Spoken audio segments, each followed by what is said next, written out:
G'day everybody, where's Wally here? Guess what we're going to do today? Okay, let's have a look at our globe. So what happens if we start up here at the North Pole and we just slide all the way around.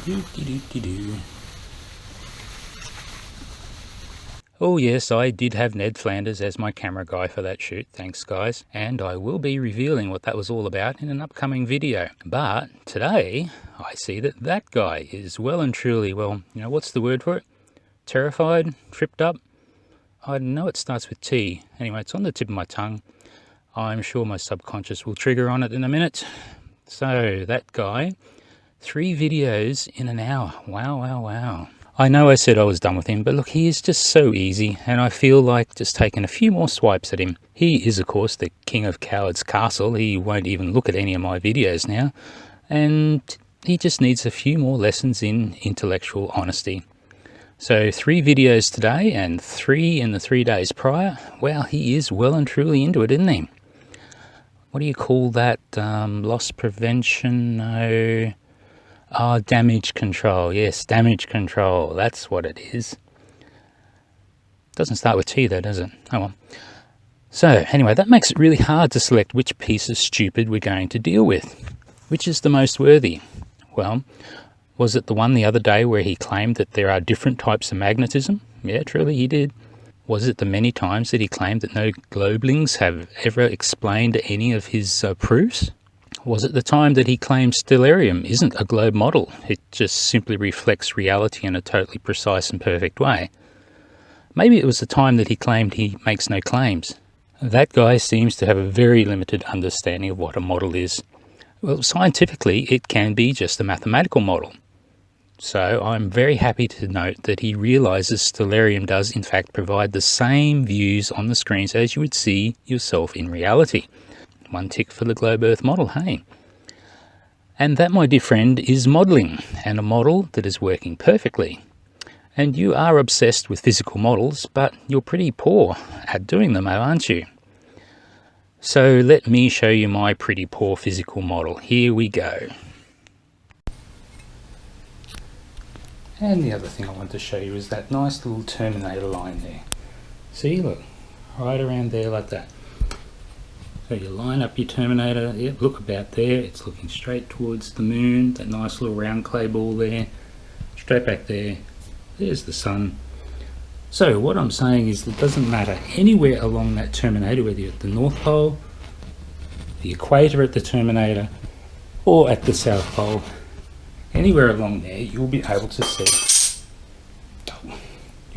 see both the moon and the sun. For some reason that guy seems to want to have a person sitting here, dead center, or nighttime is here. He seems to forget about this position here, the terminator. Just tie a knot in it. My God. Blue marble science can't be any dumber. That man makes me sick. Blue marble? What about me? What about Strawman Dan? Don't forget about us. Hey Dan, that guy, he's forgotten all about us. We're going to have to do something about that. And it would seem, thanks to Strawman Dan, that that guy has gained 100 new subs in the last few days. So I do hope that you thank him for that guy. Though it would seem that they are really just here for the car crash, that is your logic and reasoning. Oh dear. You certainly haven't shown any improvement in your likes to dislikes ratio, though, have you, that guy? That's a bit of a killer. Just tie a knot in it. You see here, this is the full moon. That would be midnight on Earth, right here. No matter where you are on Earth, on that line of longitude, right, that would be midnight for the whole fucking time zone. So it doesn't matter if you're in the south or the north of your imaginary sphere, that's midnight. Okay? Shauna Hawkins seems to believe if you're up here, then it means you can see around the Earth. But not if you're over here near the equator. Dude, seriously, you do realise that it's not just the people who are on the midnight line of longitude that can see a moon. Go an hour east, hour west, 2 hours east, 2 hours west. How about 6 hours east, 6 hours west, right out to the Terminators can see a full moon. It's just not directly overhead. But guess what we've got next? And we can look down a little bit towards the horizon. It's very easy, barely an inconvenience. Just tie a knot in it. Ready? This would be the sun. This will be the earth. And this will be the moon. Right? Sun, earth, moon. In a line. This would be full moon. That's midnight. That's noon facing the sun. This is the only place a full moon occurs, dumbasses. Where could I stand on the daytime side to see the sun, which is actually 93 million miles that way, and a moon that's 250,000 miles in the completely opposite direction? Oh, look, I know this. I know where you can stand. How about on the Terminator? Just tie a knot in it. I don't care if they're both 1,000,000 miles above the Earth. You'll never see them together in the fucking blue sky. Because one, the moon is in the goddamn dark. And the sun is obviously where noon is. Hey, genius. The moon is always half lit and half not lit, excepting when it's in a lunar eclipse, when it passes through the Earth's shadow. The Earth is always half lit, half dark.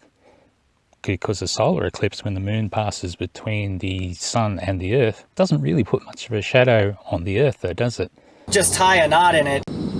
You're not standing on the Earth looking at the sun, which is where noon is, and the fucking moon, which is 180 degrees on the other side of the Earth, where midnight is. If you think you can see 180 degrees around the Earth, you're a fucking globetard. So, apart from understanding that at the time of the moon and the sun are both visible simultaneously from the surface of the planet if you are standing anywhere along the Terminator. And as I showed, the Terminator goes right around the planet, north, south, right around one line, one big circle. Just tie a knot in it. And did you notice those azimuth angles of that set and rise times? I'm sure you haven't really figured that one out yet, have you? You're almost at the top of the globe here, mate. You go a little further north to the pole, then what happens? So that guy, if you go to the South Pole on the 25th of September 2018, not only will you be cold, but you will be able to see a moon, a full moon, above the horizon. It's only 5 degrees, but it's above the horizon all day, and the sun is also above the horizon all day. It's only 1 degree, but it's still above the horizon. So you'll see a nice blue sky, you'll see the sun all day, and you'll see the full moon all day at the South Pole. Try them apples, mate. And indeed it would seem that from when the sun came up on the 21st at the equinox till the moon went down around the 25th, 26th, both were visible in the sky at the same time for 24 hours a day. Interesting. Just tie a knot in it. January should have the same full moon every year, right? It's the tilt. It's the tilt that changes the moonrise from month to month.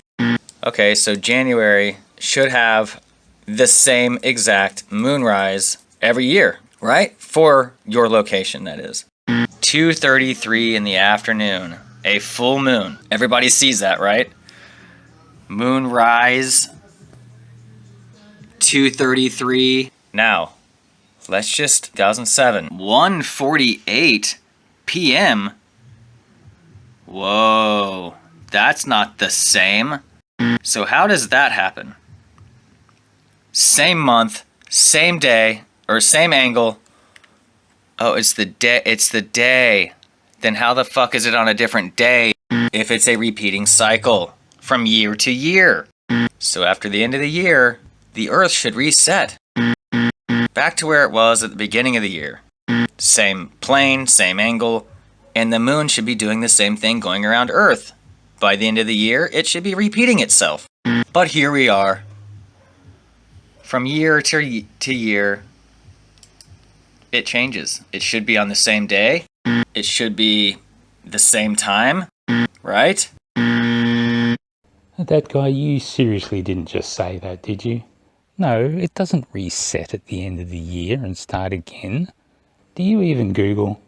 Look, the lunar month is 29.5 days, roughly, which does not divide evenly into 365 and a quarter days of a year. So of course it's not going to be on the same day each year. My goodness, you have to be trolling, mate. You seriously have to be trolling. Either that or you got to give this up. You're getting stupider. Just tie a knot in it. And not to mention, look at this shit. Illumination, you got... Hold on, let's go the other way here. So you got a 4% increase, a 0.4, 4/10 of a percent, right? 4/10. And then you got 2.3%, a little under 5. Oh, now we're getting higher. 13 to 20 at 7%. Oh, there's 10%, 10%, 11%, 12%, right? 11%, 10%, 12%, or 8%. Then it's going lower again. So how is this happening? If the rotation of the Earth is constant and the rotation of the Earth and the rotation of the moon is a constant, right?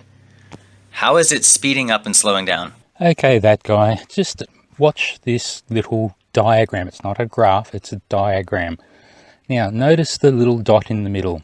Oh, first of all, the green line at the end of that is where the moon is. So it's going in a nice constant circle around and around and around. You're getting sleepy. Now, watch the little yellow dot moving across the middle, back and forward, back and forward. Notice how when it's going across the middle, it's going quite fast. And when it gets to the extremities, it's going really slow and it stops and turns around. That's what you're seeing at a full moon. That's why it sits at 99% for a day or two, because it's right at the end there. It's very, very simple. Just tie a knot in it. So that's probably enough of annoying that guy for now. And if any good subs like to do a little bit of a link run and throw themselves upon the parapets of Coward's Castle and just point that guy to this link and say you've been taken down again by Where's Wally, that would be very much appreciated. We would thank you for your sacrifice.